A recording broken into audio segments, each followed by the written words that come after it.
আমরা দুইটা কারণে ছাত্র রাজনীতির সাথে সম্পৃক্ত হব। আল্লাহ পাক রব্বুল আলামিন কোরআনের মধ্যে আমাদেরকে শিখিয়েছেন, রব্বানা আতিনা ফিদ দুনিয়া হাসানা ওয়া ফিল আখিরাতি হাসানা। আল্লাহ পাক রব্বুল আলামিন আমাদেরকে বলেছেন, তোমরা আমি আল্লাহর কাছে দুনিয়ার কল্যাণ প্রার্থনা করো এবং আখিরাতের কল্যাণ প্রার্থনা করো। অতএব এই দুইটা উদ্দেশ্যে আমরা ছাত্র রাজনীতি করব, একটা হলো দুনিয়ার কল্যাণ আর একটা আখিরাতের কল্যাণ। আমরা যেই ছাত্র রাজনীতি করতে চাই, সেই রাজনীতি আমরা করতে চাই যে রাজনীতির মাধ্যমে আমার দুনিয়ার কল্যাণ হবে এবং আখিরাতের কল্যাণ হবে। কি ঠিক না?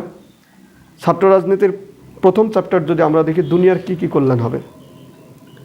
দুনিয়ার কল্যাণ হলো আপনাকে সমাজে একজন প্রতিষ্ঠিত, গ্রহণযোগ্য এবং প্রতিভাবান ছাত্র হিসেবে বিকশিত, প্রকাশিত করার জন্য যেই কোয়ালিটি আপনার দরকার, সেই কোয়ালিটিগুলো ছাত্র রাজনীতির মাধ্যমে আপনার অ্যাচিভমেন্ট করা সম্ভব। যেমন মনে করেন যে আপনার কথা বলতে পারা, মানুষকে মেনটেন করতে পারা, মানুষকে ম্যানেজ করতে পারা, মানুষকে মোটিভেট করতে পারা, কাউকে অনুপ্রাণিত করতে পারা, কাউকে পরিচালিত করতে পারা, এই কোয়ালিটিগুলো একজন মানুষের ব্যক্তিগতভাবে খুবই দরকারি এবং প্রয়োজনীয় গুণ। এই গুণগুলো যদি আপনার থাকে, তাহলে আপনি যেখানে যেই সমাজে যে অবস্থায় বসবাস করবেন, সেখানে আপনি ব্যতিক্রম হিসেবে প্রকাশিত হবেন। আপনি যদি মসজিদের ইমাম হন, তাহলেও আপনি যদি মানুষকে কন্ট্রোল করতে পারেন, দেখবেন যে আপনার ওই মসজিদের সব মুসল্লিরা আপনার ভক্ত থাকবে, আপনার বিরোধী কেউ থাকবে না। কারণ সবাই যে আপনাকে পছন্দ করে তা নয়, তবে যারা অপছন্দ করে তাদেরকেও আপনি ম্যানেজ করতে পারেন। এই কোয়ালিটি আপনার আছে। আর এই কোয়ালিটি যদি আপনার না থাকে, তাহলে আপনি যত যোগ্যতা সম্পন্ন ব্যক্তি হন না কেন, মসজিদের ইমাম হবেন, অধিকাংশ মুসল্লি আপনার বিপক্ষে চলে যাবে। কারণ যারা আপনাকে অপছন্দ করে তাদেরকে আপনি প্রভাবিত করতে পারেন না, তাদেরকে আপনি কন্ট্রোল করতে পারেন না, ম্যানেজ করতে পারেন না।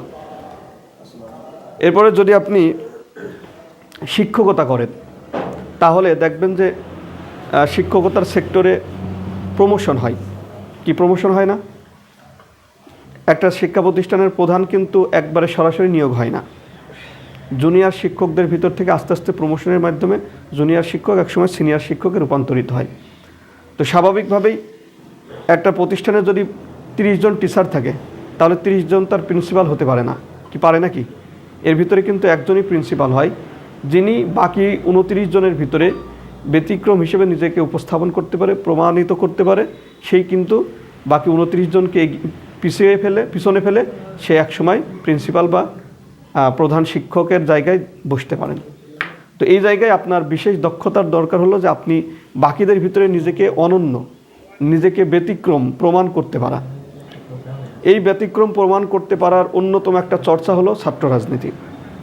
ছাত্র রাজনীতি প্রতিনিয়ত আপনাকে আপনার বর্তমান অবস্থাকে ছাপিয়ে দেওয়ার জন্য আপনার সার্বিক সহযোগিতা করবে।